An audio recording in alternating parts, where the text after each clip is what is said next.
ॐ भूर्भुवः स्वः तत्सवितुर्वरेण्यं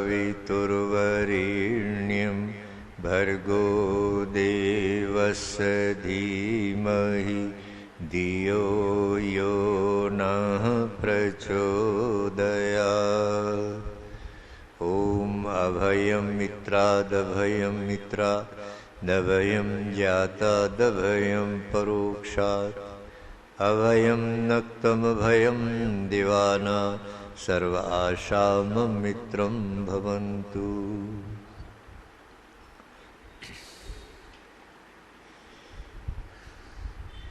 कार्यक्रम में उपस्थित हमारे कुबेर नगर संस्था के सभी अधिकारी वर्ग, आदरणीय श्री श्यामलाल जी, त्रिलोकीनाथ जी और हमारे युवा विद्वान श्री कैलाश जी और सभी मेरे सामने बैठे हुए मेरे पूर्व परिचित हैं, पूजा के योग मात्र शक्ति। ईश्वर की कृपा से इस जीवन यात्रा में एक बार आप सब लोगों के दर्शन करने का सौभाग्य प्राप्त हुआ है और मैं ये मानता हूँ कि कोई हमारे कर्म अच्छे रहे हैं जिनके कारण से ये सत्संग हमें उपलब्ध होता है और इस सत्संग की अपनी विशेषता है और उन विशेषताओं में आप ये भी अनुभव करते होंगे कि इस विचारधारा से जो परिवार, समाज या व्यक्ति जुड़ जाता है तो तमाम प्रकार की जो अविद्या फैली हुई है जिसका हम शिकार बनते रहते हैं उससे हमें मुक्ति मिल जाती है। और इसीलिए आज भी ये आर्य समाज की जो विचारधारा है जो वेद पर आधारित है वो आज भी प्रासंगिक है। अनेकों दोष समाज के अंदर हैं, वो सब दूर करने का अगर कोई माध्यम है तो ये आर्य विचारधारा है कि इस पर अगर व्यक्ति चले, इस पर आचरण करे तो सारे दुखों से छुटकारा मिल सकता है। तो इसमें सबसे पहले जो माध्यम है वो है कि हमें ज्ञान होना चाहिए। हमारे यहाँ जो जीवन का लक्ष्य है मुक्ति प्राप्त करना, मोक्ष प्राप्त करना, उसके बारे में भी कई और दूसरे लोगों ने तो अनेकों प्रकार के तरीके बताए हैं कि ऐसा कर लोगे, ये करोगे तो मुक्ति प्राप्त हो जाएगी। पर वैदिक विचारधारा की मान्यता है, महर्षि स्वामी दयानंद की खोज है कि बिना ज्ञान के मुक्ति भी संभव नहीं है। और मुक्ति ही नहीं बल्कि हम इस संसार में आए हैं, इस संसार में जो परमात्मा ने हमें साधन उपलब्ध कराए हैं उनका भी हम बिना ज्ञान के ठीक से भोग नहीं कर सकते। उसमें भी हम इन साधनों से लाभ नहीं उठा पाते बल्कि हम उनकी आसक्ति में बंध जाते हैं और वो आसक्ति ही हमारे जीवन में दुख का कारण बन जाती है। तो इस प्रकार से इस भूमिका के तहत मैं ये निवेदन करना चाह रहा हूँ कि ज्ञान की बहुत बड़ी भूमिका है। ज्ञान आदमी के अंदर मैं समझता हूँ सबसे बड़ी योग्यता है जो अगर उस व्यक्ति के अंदर आ जाए तो वो फिर अपने लक्ष्य को प्राप्त कर सकता है।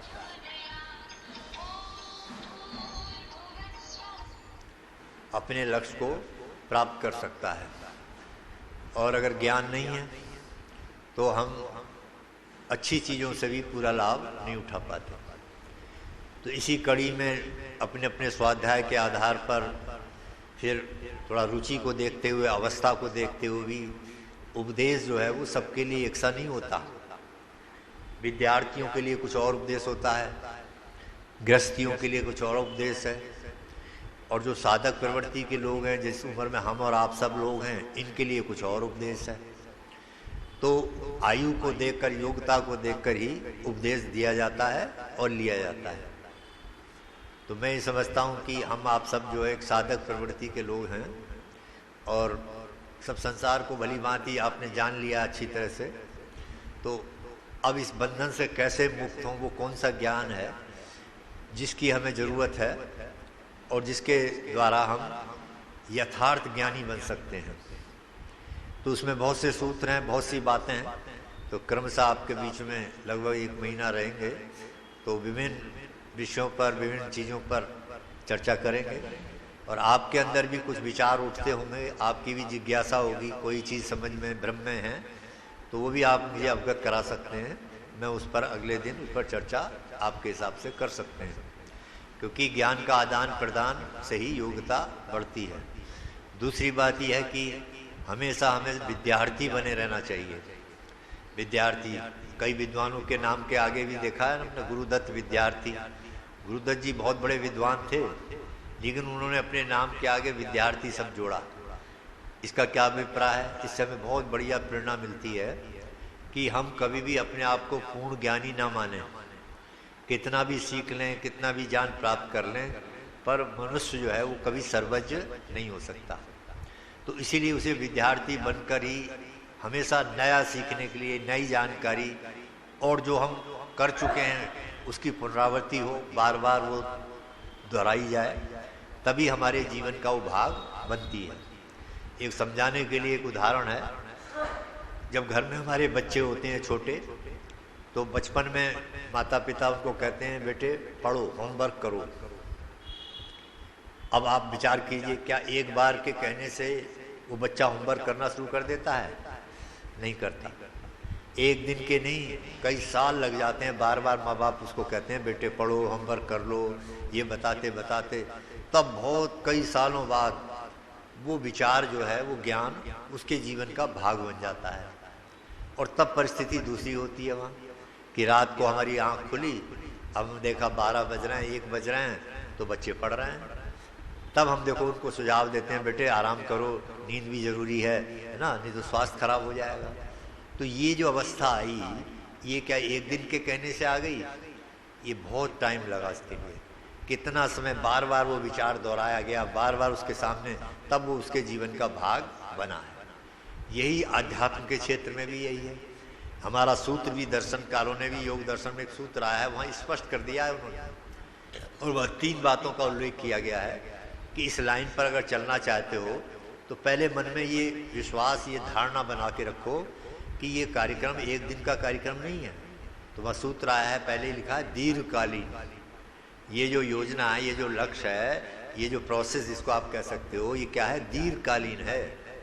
आजकल के बच्चे कहते हैं ना विज्ञान का बटन दबाओ तो हमें अनुभूति करा दो परमात्मा, ये सब मिथ्या बातें हैं।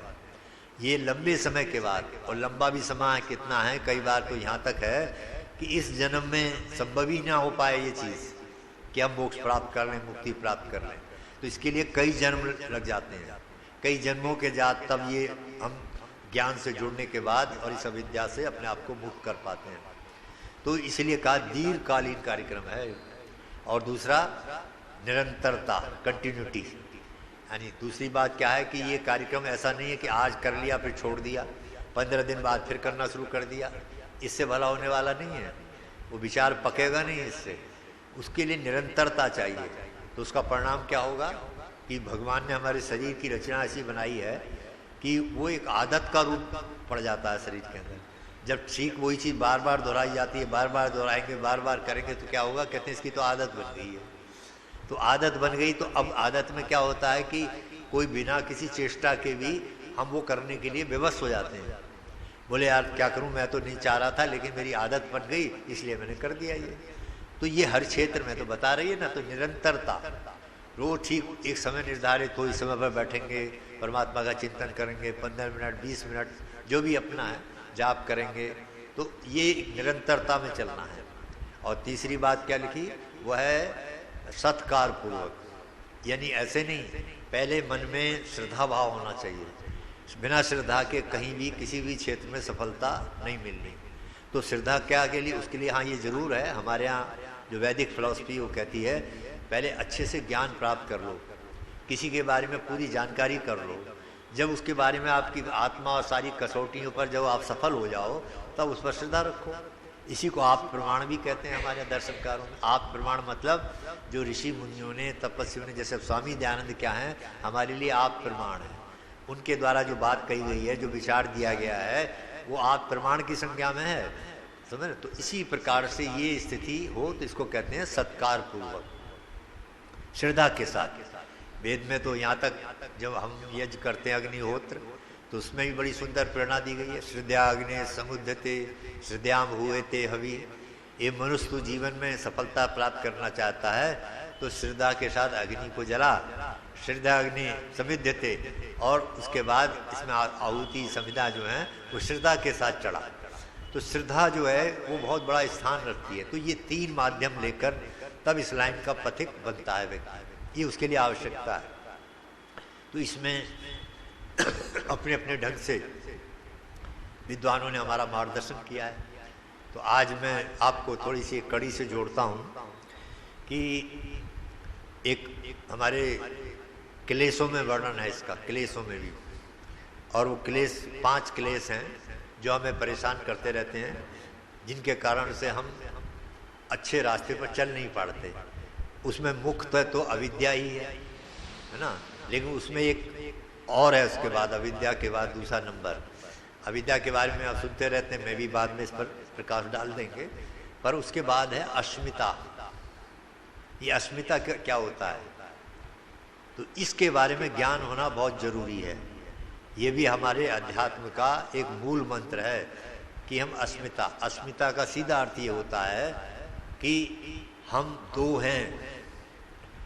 दो हैं लेकिन हम अपने को एक समझते हैं। तो ऐसी जो समझ है, इस प्रकार का जो ये ज्ञान है, ये भी अविद्या के कारण से। तो अब इसी का शिकार हो रहा है आज समाज।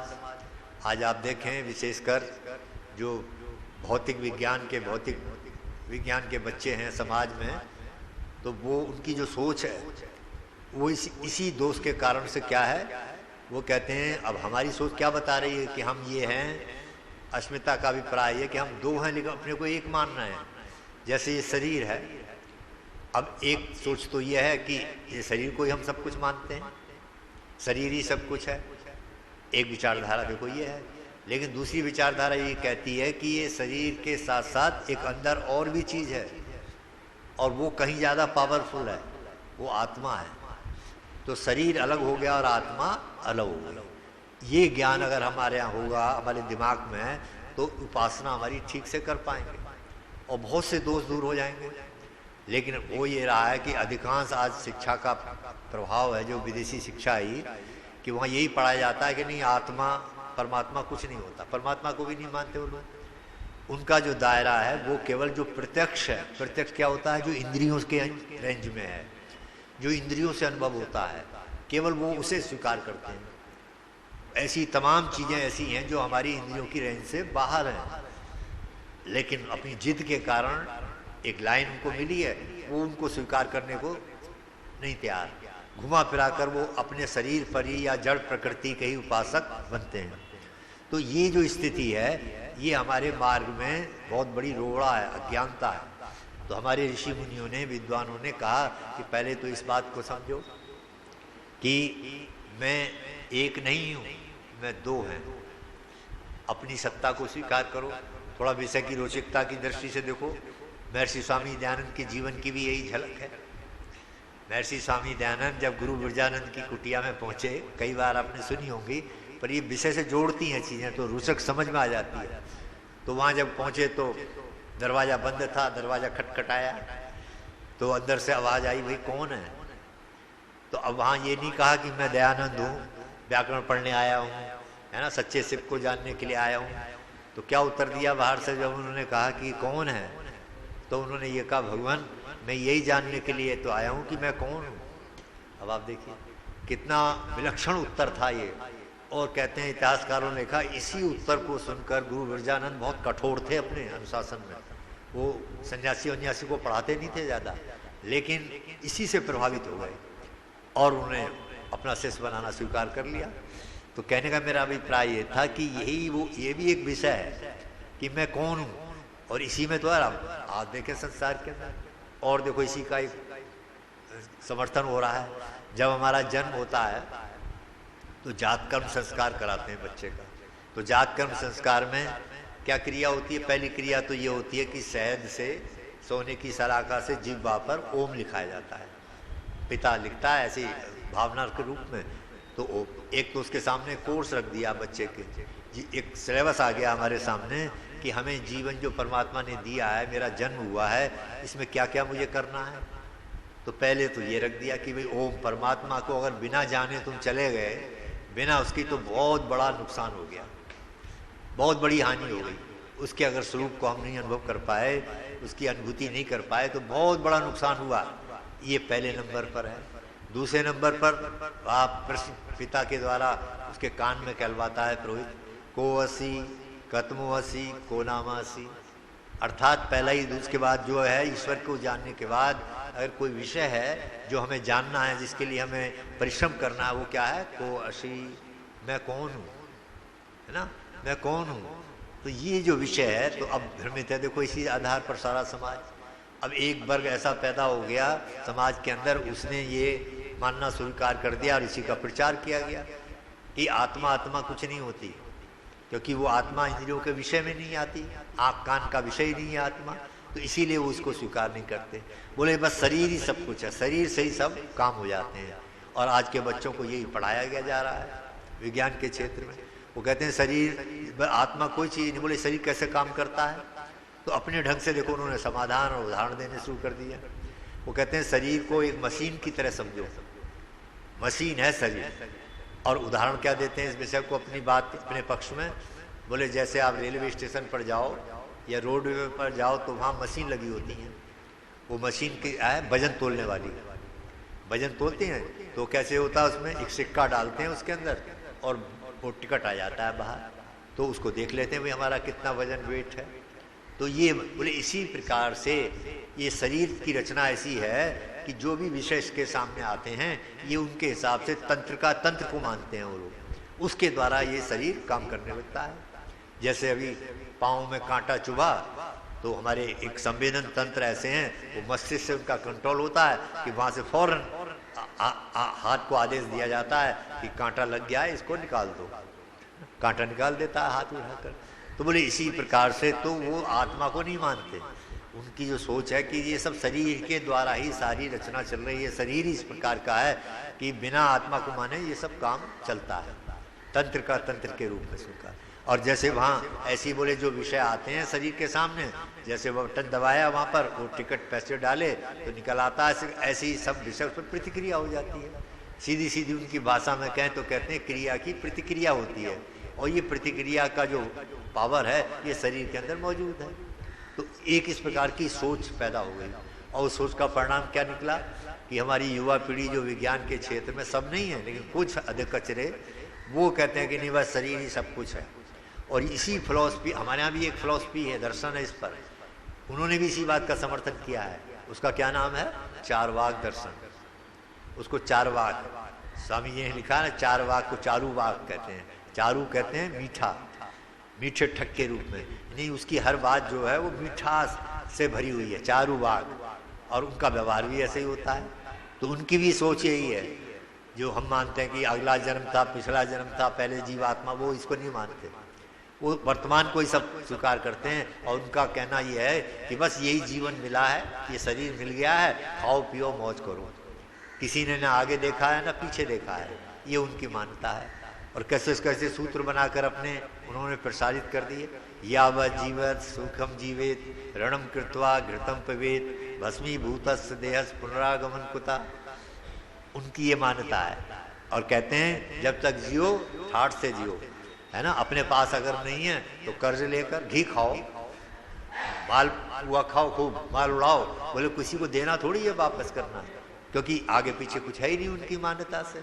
अब आप विचार करो ये विचार कितना घातक है। दुराचार बनाने के लिए, समाज में भ्रष्टाचार पैदा करने के लिए, अभी हमारे 15 अगस्त के दिन आपने भी सुना होगा, प्रधानमंत्री जी का भाषण हुआ था लाल किले से, तो उन्होंने बहुत सी महत्वपूर्ण बातें रखी, लेकिन अंत में ख़त्म करते करते उन्होंने एक और महत्वपूर्ण बात बोली जो हमारी दृष्टि से भी बड़ा उसकी उपयोगिता है, समझने की ज़रूरत है। उन्होंने कहा भाई हमारे देश के सामने 3 शत्रु ऐसे हैं जिनकी बड़ी भारी चुनौती है, वो 3 की संख्या उन्होंने, और 3 में कौन कौन से गिनाए उसमें, पहले नंबर पर उन्होंने बोला भ्रष्टाचार, दूसरे नंबर पर बोला परिवारवाद, और तीसरे नंबर पर बोला तुष्टीकरण। ये हमारे देश के सबसे बड़े शत्रु हैं, हमने भी सुना। तो अब हम विचार करते हैं तो सोचते हैं, देखो तो भ्रष्टाचार को दूर करने की जो विधि है, जो सोच है, जो ज्ञान है, वो तो हमारे ऋषियों के पास है। जब तक ऋषियों की इन मान्यताओं को समाज स्वीकार नहीं करेगा, भ्रष्टाचार दूर नहीं हो सकता, वो अपराधी बना रहेगा। अब आप देखिए, अब यही विचार जब हमारे दिमाग में होता, आज क्यों डरते हैं लोग? अभी भी जो भय व्याप्त है समाज के अंदर, वो इसलिए व्याप्त है कि नहीं, जो हम करते हैं उसका फल मिलेगा, इस जन्म में नहीं मिलेगा तो अगले जन्म में मिलेगा, लेकिन हम उससे बच नहीं सकते। ना भुक्तम क्षीयते कर्म, ये हमारा मान्यता है कि बिना कर्म के फल को भोगे हुए हम बच नहीं सकते। अब इस मान्यता को अपनाने से, स्वीकार करने से, इसके प्रचार से क्या होगा? व्यक्ति दुराचार से बचेगा कि यार ये तो भुगतना पड़ेगा।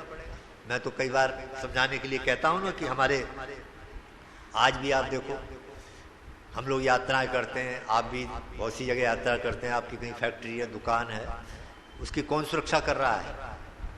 हर जगह तो बॉडीगार्ड नहीं है, गाड़ी में भी सफ़र करते हैं हम लोग, वो सामान भी होता है। अभी मैं आश्रम में बहुत सी चीज़ें वहाँ छोड़ के आया, तो कौन कर रहा है रक्षा? क्या हर जगह चौकीदार थोड़ी लगा हुआ है?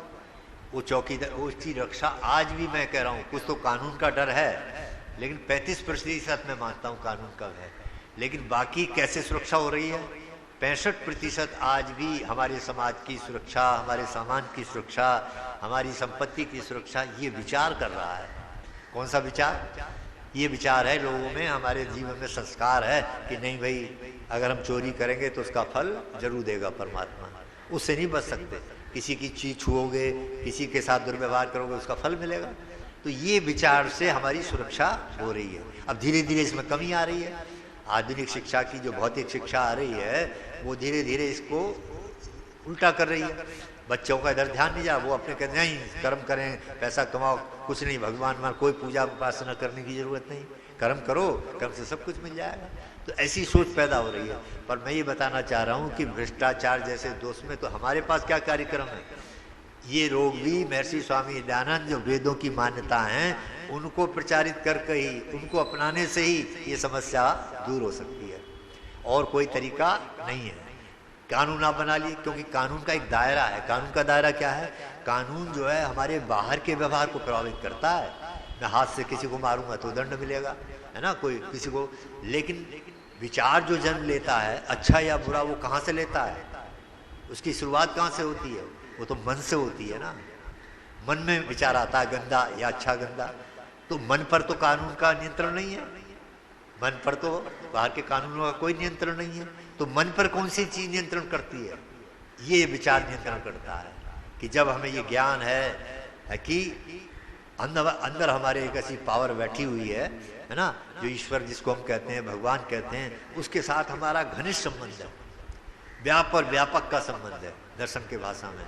तो बोले लेस मात्र विचार आते ही कोई गंदा या अच्छा, परमात्मा तत्काल जान लेता है, उसे धोखा नहीं दे सकते। ये है वो विचार जिससे आदमी पवित्र बनता है, बुराइयों से बचेगा। और मन पर कंट्रोल हो गया तो बाकी चीजें अपने आप ही, मन से ही तो शुरुआत हो रही है, वो वहीं कट गया वो कनेक्शन। तो इस प्रकार से अध्यात्म की इस व्यवस्था की इसलिए जरूरत है। तो आज पर भटकाया लोगों ने, तो इसीलिए इस दोष को गिना गया कि भाई समाज में आज भी कहते हैं बस शरीर ही सब कुछ है। तो शरीर सब कुछ मान लिया तो लोग शरीर की पूजा में ही लग गए कि खाओ पियो मौज करो। जैसे चारवाक का दर्शन, उसने भी यही प्रचारित किया कि कोई कर्जा थोड़ी वापस करना है, क्योंकि अगला कोई जन्म नहीं मानता, यही जन्म है। तो उसका प्रभाव क्या हो गया कि लोग क्यों डरेंगे? फिर तो जैसे है, फिर तो वो सिद्धांत हो गया ना लागू कि हर बड़ी मछली छोटी मछली को खा जाती है। तो बोले जो बड़े हैं अपने से छोटे पर शोषण करो, तो इससे समाज चलेगा? ये समाज में व्यवस्था बनेगी क्या? इससे नहीं बन सकती, इससे तो अराजकता फैल जाएगी। इसीलिए हमारे ऋषि मुनियों की जो सिद्धांत हैं, मान्यता हैं, उनके प्रचार प्रसार से ही व्यक्ति और समाज और राष्ट्र का निर्माण होता है।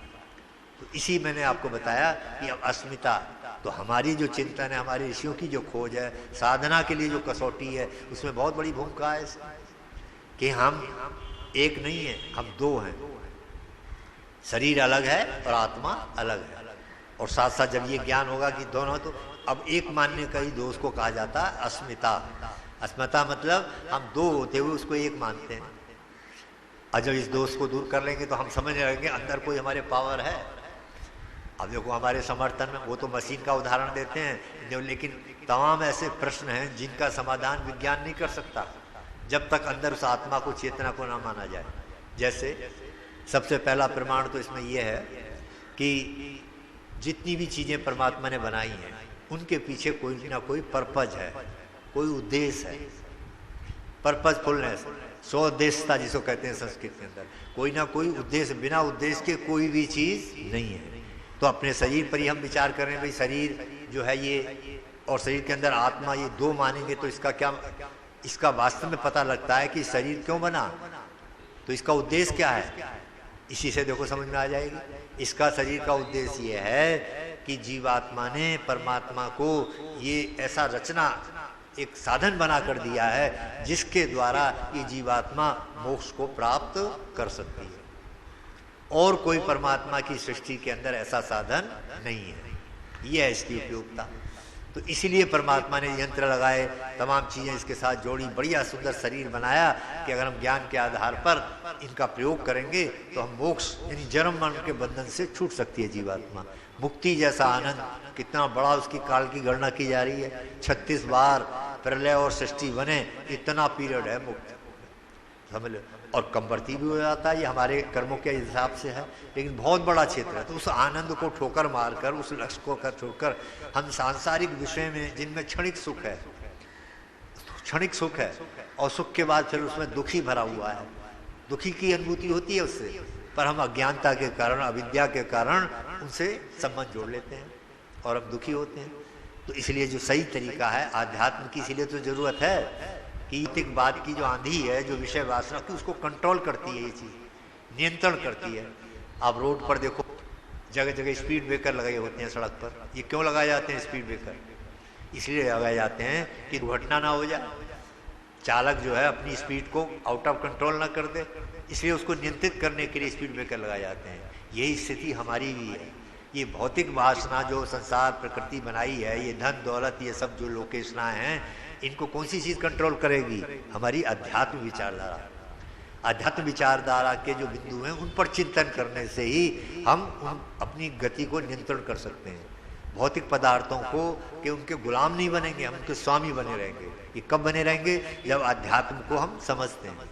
अध्यात्म का अभिप्राय क्या है? अर्थात दो चेतन सत्ताएं हैं, एक जीवात्मा, एक परमात्मा। इन दोनों का व्यवहार जो प्रकृति के साथ जुड़ा हुआ है, उसको जानना, उसको समझना, इसको अध्यात्म कहते हैं। तो ये ज्ञान होना चाहिए ना। अब ये नहीं तो पता लगा तो एक तो यही है कि हर चीज में कोई ना कोई उद्देश्य है। तो शरीर का जो परमात्मा ने दिया, इसका क्या उद्देश्य है? मोक्ष प्राप्त कराना, इसलिए शरीर दिया। तो एक तो ये देखो, छोटा से छोटा तिनका भी आप देखो, उसका भी कोई ना कोई प्रयोजन है। कई लोग सोचते हैं भाई ऐसी पता नहीं क्यों चीज बना दी, हमें ज्ञान नहीं है उसका, लेकिन उसका भी कोई उद्देश्य है। वहां पर इतने सूरज, चांद, प्रकृति, वनस्पतियां, औषधियां सब बनाई, सबका कोई ना कोई उद्देश्य और अद्भुत रचना है उसकी, परमात्मा की। बहुत दिनों की बात हो गई है, मैं मंसूरी गए थे, आप भी गए होंगे कभी वहाँ। तो वहाँ एक घास ऐसी होती है कि अगर वो कपड़े से, शरीर से लग जाए तो खुजली हो जाती है एकदम। अब पहली बार हम गए तो वो लग गई कपड़ों में, अब वो लगे तो तमाम लाल लाल चकत्ते पड़ गए, खुजली बड़ी हुई। अब हम परेशान हो गए इधर उधर। इतने में वहीं का एक स्थानीय व्यक्ति था, वो उसने देख लिया, वो आया भाग कर, कहने लगे अरे पंडित जी आपके ये टच का। हमने कहा हाँ भाई पता नहीं। बोले मैं दवाई देता हूँ अभी आपको, ठीक हो जाएगा। मैंने क्या है?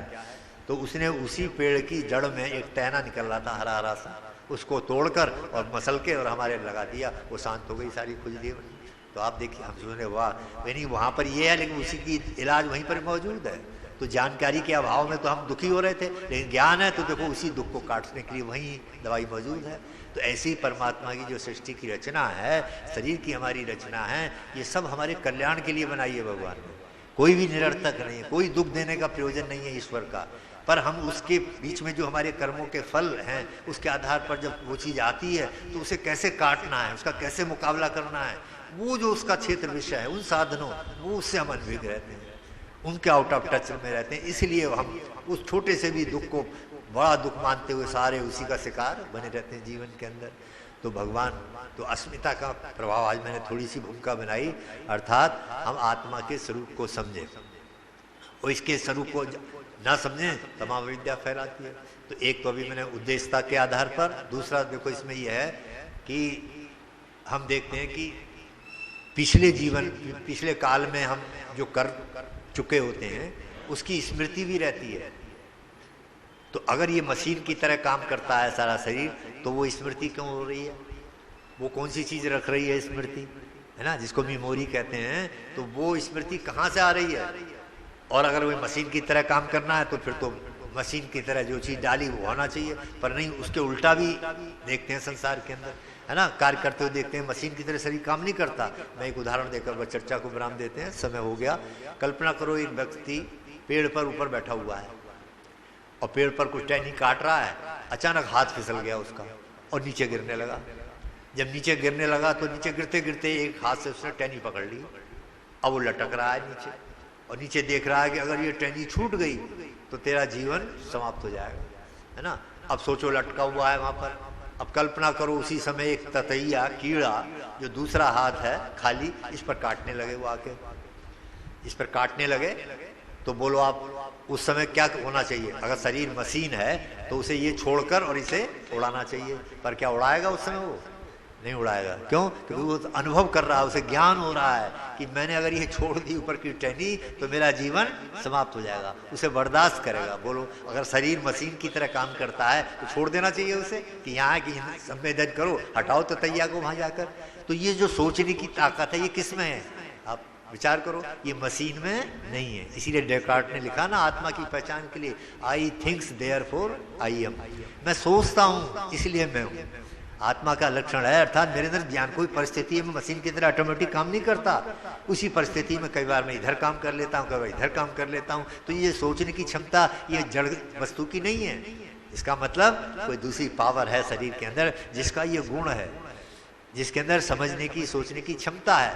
तो उसी ओर से इशारा करते करते धीरे धीरे उसका ज्ञान हमें हो रहा है और हमारा मार्गदर्शन कर रही है चीजें।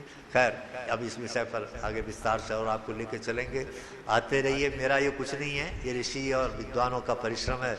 मैं तो एक प्रवक्ता के रूप में सेवा कर देता हूँ जहाँ कहीं अवसर मिलता है। आप लोग भी लाभ उठाइएगा, मैं यही चाहता हूँ। भगवान आपको शक्ति और सामर्थ्य दे कि अपने ऋषियों के इस परिश्रम को आप अपने जीवन में सार्थक कर सकें। ओम शम। ओम देव शांति अंतरिक्ष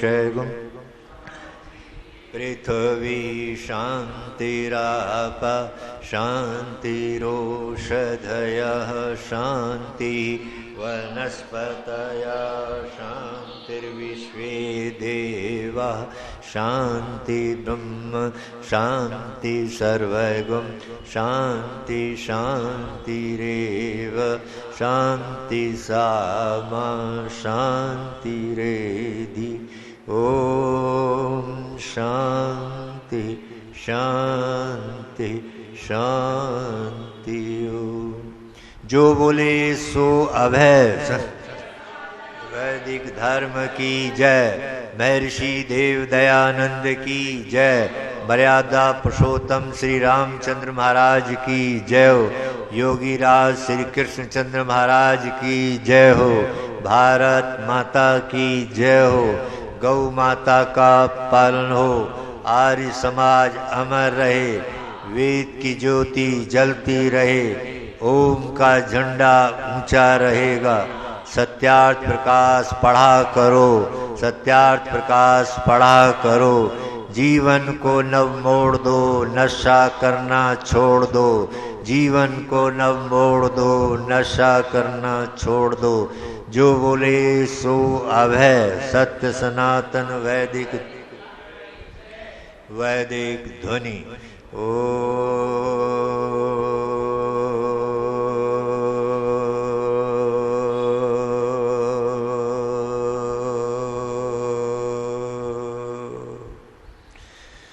वैदिक अभिवादन। सभी को सादर नमस्ते। धन्यवाद। आचार्य जी का बहुत बहुत धन्यवाद है। पूरे 1 साल के बाद में लगभग हमें दर्शन दिया है आचार्य जी ने, और इनका बहुत बहुत धन्यवाद है कि इन्होंने आमंत्रण को स्वीकार करके हमारे बीच में पधारे हैं और आज ही से ही आत्मा परमात्मा शरीर हमारे जो प्रकृति है उसके विषय में बात आचार्य जी ने रखी है। अभी हमारा दायित्व है कि आचार्य जी को हम ध्यान से सुने और आचार्य जी की बातों को आगे भी फैलाएं और हम परिवार के साथ में आएं और आचार्य जी हमारे बीच में आए हैं तो आचार्य जी के कार्यक्रम वगैरह हम अपने परिवार में रखें, यज्ञ वगैरह भी रखें और यहाँ पर भी अपने सज्जनों मित्रों को लाएं, अवश्य लाएं। ठीक है जी। ओम।